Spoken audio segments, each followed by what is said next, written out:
Join বন্ধুরা, তোমরা দেখছো তোমাদের এই প্রিয় YouTube channel border force academy. তোমাদের সামনে যে অফিসিয়াল নোটিফিকেশনের বিজ্ঞপ্তি তোমরা অন স্ক্রিন দেখতে পাচ্ছ, পোস্ট অফিসে নতুন নিয়োগ 2025 এর বিজ্ঞপ্তি। মেল এবং ফিমেল উভয়ে আবেদন করতে পারছো। যারা এখানে মাধ্যমিক পাস করবে তারা প্রত্যেকে এখানে ফর্ম ফিল আপ করতে পারবে। এখানে প্রত্যেককেই অনলাইনের মাধ্যমে আবেদন করতে হচ্ছে।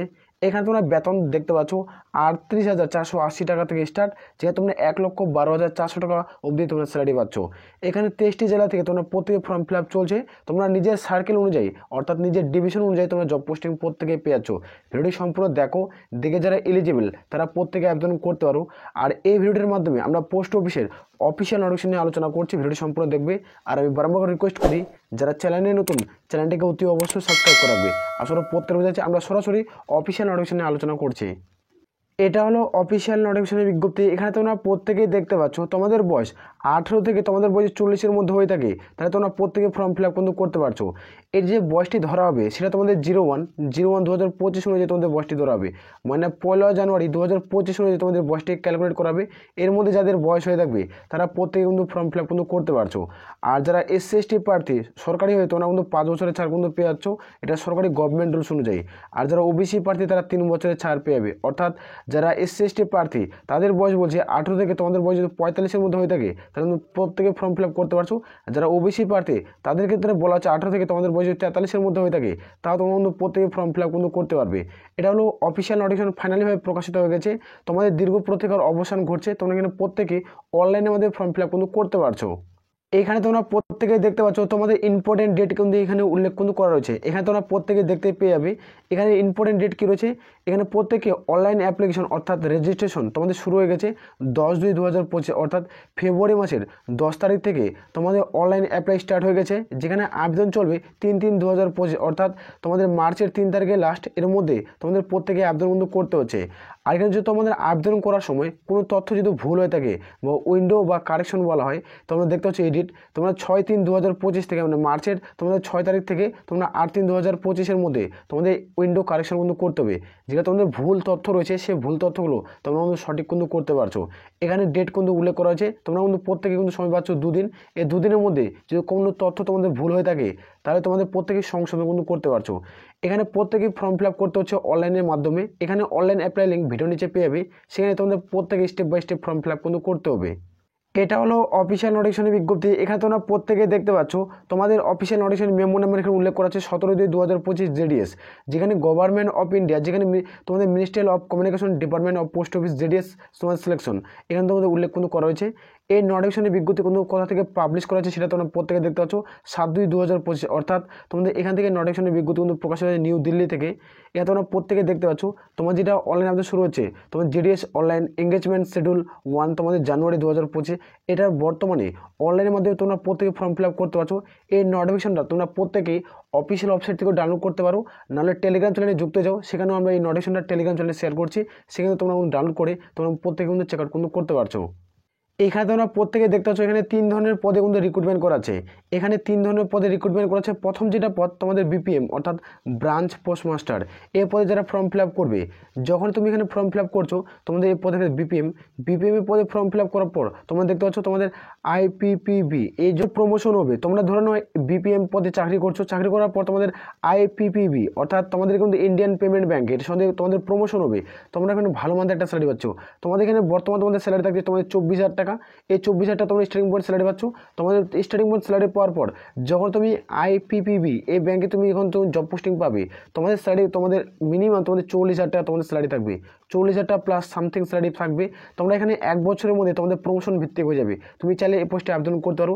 আর এই পোস্টের কাজ হচ্ছে তোমাদের যে সমস্ত কাজ মানে তোমাদের অফিসে বসে কিন্তু কাজ কিন্তু করতে হবে। আমি এর উপরে ডিটেলে ভিডিও আলোচনা করছি, তোমাদের কোন পোস্টে কী কী কাজ করতে হবে ভিডিও নিচে লিঙ্ক পেয়ে যাবে। সেই ভিডিওটি তোমরা প্রত্যেকে চাইলে দেখতে পারো। ভিডিও নিচে লিঙ্ক পাচ্ছ, সেখানে তোমরা প্রত্যেকে চেক আউট করে নেবে। আর 2 নম্বর পদ অত্যন্ত একটা গুরুত্বপূর্ণ পদ দেখতে পাচ্ছ অ্যাসিস্ট্যান্ট ব্রাঞ্চ পোস্টমাস্টার অর্থাৎ তোমাদের ABPM। এই পদে যারা আবেদন করবে তারা কিন্তু প্রত্যেকে ফর্ম ফিল আপ কিন্তু করতে পারছো। এই পদে ক্ষেত্রে তোমাদের বেতন রয়েছে কিন্তু 12,000 টাকা।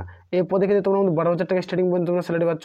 আর ধীরে ধীরে তোমাদের বেতনের মান কিন্তু বাড়ছে, এখানে কিন্তু প্রত্যেকে মাথায় রাখবে। এখানে তোমাদের ধীরে ধীরে বেতন তোমাদের বাড়বে, যেখানে 38,000 তোমাদের কিন্তু 480 টাকা অবধি তোমরা স্যালারি পাচ্ছ। তোমাদের 38,480 টাকা অবধি তোমরা প্রত্যেকে স্যালারি পাচ্ছ। যেমন তোমাদের IPPB অর্থাৎ তোমার যখন প্রমোশন ভিত্তিক হবে, এটা 6 মাসের মধ্যে প্রমোশন হয় এবং তোমাদের প্রত্যেকেই অফিসে বসে কিন্তু কাজ করতে হয়। আমি খুব দ্রুত নেক্সট ভিডিও আলোচনা করবো তোমাদের কত পার্সেন্টেজ লাগবে সে সম্পর্কে। আর এখানে যারা আবেদন করবে তাদের ক্ষেত্রে বলে কোনো রকম পরীক্ষা দিতে হবে না, এখানে কোনো রকম পরীক্ষা দিতে হবে না। এখানে মাধ্যমিকের যে পার্সেন্টেজ রয়েছে, মানে মাধ্যমিকে তোমার কত নাম্বার রয়েছে, সে মাধ্যমিকের নাম্বারের উপর তোমাদের নির্ভর করবে, তারপরে তুমি সরকারি চাকরি এখানে পাবে। এখানে দেখতে পাচ্ছ 3 নম্বর পদ অত্যন্ত একটা গুরুত্বপূর্ণ পদ, যেখানে তোমাদের ডাক সেবক। এই পদে চাইলে তোমরা প্রত্যেকে ফর্ম ফিল আপ করতে পারো। এই পদে ক্ষেত্রে তোমরা 10,000 টাকা কিন্তু পার মান্থ কিন্তু স্যালারি পাচ্ছ। 10,000 টাকা তোমরা প্রত্যেকে কিন্তু স্যালারি কিন্তু পেয়ে যাবে। তোমরা চাইলে প্রত্যেকে কিন্তু ফর্ম ফিল আপ কিন্তু করতে পারো। আর এই পদে ক্ষেত্রে তোমাদের কিন্তু প্রত্যেকের বাড়িতে গিয়ে গিয়ে তোমাদের কিন্তু চিঠি কিন্তু দিতে হবে।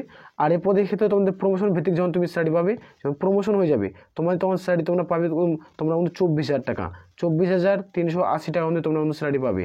তোমরা যে যোগ্য হতো আবেদন করতে পারো। ধীরে ধীরে তোমাদের বেতনের মান কিন্তু বাড়বে। এখানে তোমরা প্রত্যেকে দেখতে পাচ্ছ এখানে তোমাদের বেতন কত টাকা দেবে, এখানে কিন্তু নোটিফিকেশনে উল্লেখ কিন্তু করা রয়েছে। এখানে তোমরা দেখতে পাচ্ছ যারা BPM পদে ফর্ম ফিল আপ করবে তাদের ক্ষেত্রে আমি বলছি, যারা তোমরা দেখতে পাচ্ছ তোমাদের 12,000 থেকে স্টার্ট 29,380 টাকা অবধি তোমরা স্যালারি পাচ্ছ।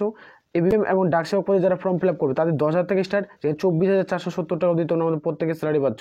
তোমরা যোগ্য হলে আবেদন কিন্তু করতে পারো। এখানে যারা আবেদন করবে, আবেদন করার জন্য তোমাদের শিক্ষাগত যোগ্যতা তোমাদের কি প্রয়োজন পড়ছে, এখানে এডুকেশনাল কোয়ালিফিকেশন মানে শিক্ষাগত যোগ্যতা তোমাদের কি লাগছে, এখানে তোমরা দেখতে পাচ্ছ যারা এখানে মাধ্যমিক পাস করবে তার মধ্যে প্রত্যেকে আবেদন করতে পারছো। এখানে শুধুমাত্র যারা মাধ্যমিক পাস করছো তারা এখানে প্রত্যেকে ফর্ম ফিল আপ কিন্তু করতে পারছো মাধ্যমিক স্ট্যান্ডার্ড। এখানে মাধ্যমিকের পাশাপাশি তোমাদের ম্যাথ এবং ইংলিশ তোমাদের কিন্তু সাবজেক্ট থাকতে হবে, তারপরেই তোমরা কিন্তু ফর্ম ফিল আপ করতে পারবে। ম্যাথ এবং ইংলিশ তোমাদের সাবজেক্ট থাকতে হবে, তারপরেই তোমরা কিন্তু এখানে ফর্ম ফিল আপ কিন্তু করতে পারবে। আর অবশ্যই বাংলা ভাষা লিখতে পড়তে কিন্তু জানা থাকতে হবে, বাংলা ভাষা লিখতে পড়তে জানা থাকতে হবে। আর তোমরা কিন্তু স্টেট ওয়াইজ তোমরা জব পোস্টিং পেয়ে যাবে, তোমাদের ডিভিশন ভিত্তিক তোমরা জব পোস্টিং পেয়ে যাচ্ছ। আর এখানে যারা যোগ্য প্রত্যেকে কিন্তু আবেদন করতে পারো। পরে তোমরা প্রত্যেকে দেখতে পাচ্ছ এখানে কিছু তথ্য এখানে কিন্তু উল্লেখ করা আছে। এখানে দেখতে পাচ্ছ নলেজ অফ কম্পিউটার, তোমাদের কম্পিউটার সম্পর্কে অবশ্যই জ্ঞান থাকতে হবে এবং তোমাদের সাইকেল চালাতে কিন্তু জানা থাকতে হবে, সাইকেল চালাতে তোমাদের জানা থাকতে হবে। তারপরে এখানে তোমরা কিন্তু প্রত্যেকে ফর্ম ফিল আপ কিন্তু করতে পারছো। এগুলো কিন্তু রুলস রয়েছে, এই রুলসগুলো প্রত্যেকে কিন্তু ফলো কিন্তু করতে হবে। আর এখানে আবেদন করতে হলে এখানে প্রত্যেকে অনলাইনের মধ্যে ফর্ম ফিল আপ করতে হচ্ছে। তোমরা ভিডিও নিচে লিঙ্ক পেয়ে যাচ্ছ অফিসিয়াল ওয়েবসাইটের, তোমরা দেখতে পাচ্ছ এখানে প্রত্যেকে অনলাইনের মধ্যে ফর্মটি ফিল আপ করতে হবে। এখানে অনলাইন মোড অ্যাপ্লাই দেখতে পাচ্ছ, এটা হলো অফিসিয়াল ওয়েবসাইট, এই নির্দিষ্ট অফিসিয়াল ওয়েবসাইটের মধ্যে ফর্মটি ফিল আপ করতে হচ্ছে। আর এটা হলো সিলেকশন প্রসেস কী রয়েছে, এখানে কীভাবে রিক্রুটমেন্ট করাবে। এখানে প্রথমত প্রত্যেকে অনলাইনের মধ্যে ফর্মটি ফিল আপ করতে হবে। অনলাইন ফর্ম ফিল আপ করার পর এখানে তোমাদের যেটা মাধ্যমিকের পার্সেন্টেজ নাম্বার রয়েছে ম্যারিট লিস্টের মাধ্যমে তোমাদের কিন্তু জারি করবে। আবেদন করতে হলে মাধ্যমিকে তোমাদের কত পার্সেন্টেজ নাম্বার থাকতে হবে সেটা নিয়ে আমি অন্য একটা ভিডিওতে আলোচনা করছি। তোমাদের ওই ভিডিওটার লিঙ্ক তোমরা ভিডিওর ডিসক্রিপশন বক্সে পাচ্ছ, সেই ভিডিওটা তোমরা প্রত্যেকে চেক আউট কিন্তু করতে পারো, নিচে লিঙ্ক পেয়ে যাবে। এখানে পার্সেন্টেজের উপরে নির্ভর করবে, যাদের সব থেকে বেশি পার্সেন্টেজ থাকবে তারা এখানে জব পোস্টিং কিন্তু পেয়ে যাবে।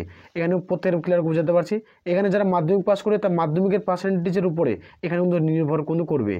এখানে আবেদন করতে হলে তোমাদের কী কী ডকুমেন্ট লাগবে সেটা কিন্তু উল্লেখ করেছে। এখানে মাধ্যমিকের মার্কশিট লাগবে, এখানে আইডেন্টি প্রুফ লাগবে, সেটা তোমার আধার কার্ড, ভোটার কার্ড বা রেশন কার্ড একটা যে কোনো দিতে পারো। আর কাস্ট সার্টিফিকেট লাগবে, যারা PWD প্রার্থী তারা PWD সার্টিফিকেট লাগবে, যারা EWS তাদেরকে EWS সার্টিফিকেট লাগবে, যারা তোমাদের DOB সার্টিফিকেট লাগবে। এই সমস্ত মেডিকেল সার্টিফিকেট লাগছে, যদি থাকে তারা দেবে, নাহলে কোনো হসপিটাল বা গভর্নমেন্ট হসপিটাল থেকে তোমাদের বানিয়ে কিন্তু নিতে হবে। ক্লিয়ার বুঝাতে পারছি। আর অবশ্যই তোমাদের বাংলা লিখতে পড়তে কিন্তু জানা কিন্তু থাকতে হচ্ছে।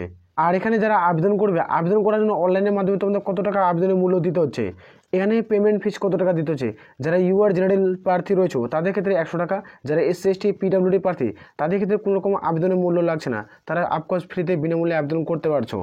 আমি এর উপরে ডিটেইলি একটা ভিডিও আলোচনা করছি যে তোমাদের এখানে আবেদন করতে হলে এখানে মাধ্যমিকে যেহেতু পার্সেন্টেজের উপর রিক্রুটমেন্ট করাছে, মাধ্যমিকে তাহলে কত পার্সেন্টেজ নাম্বার লাগবে সেটা নিয়ে আমি একটা ভিডিওতে আলোচনা করছি, চাইলে ওই ভিডিওটি তোমরা প্রত্যেকে দেখতে পারো।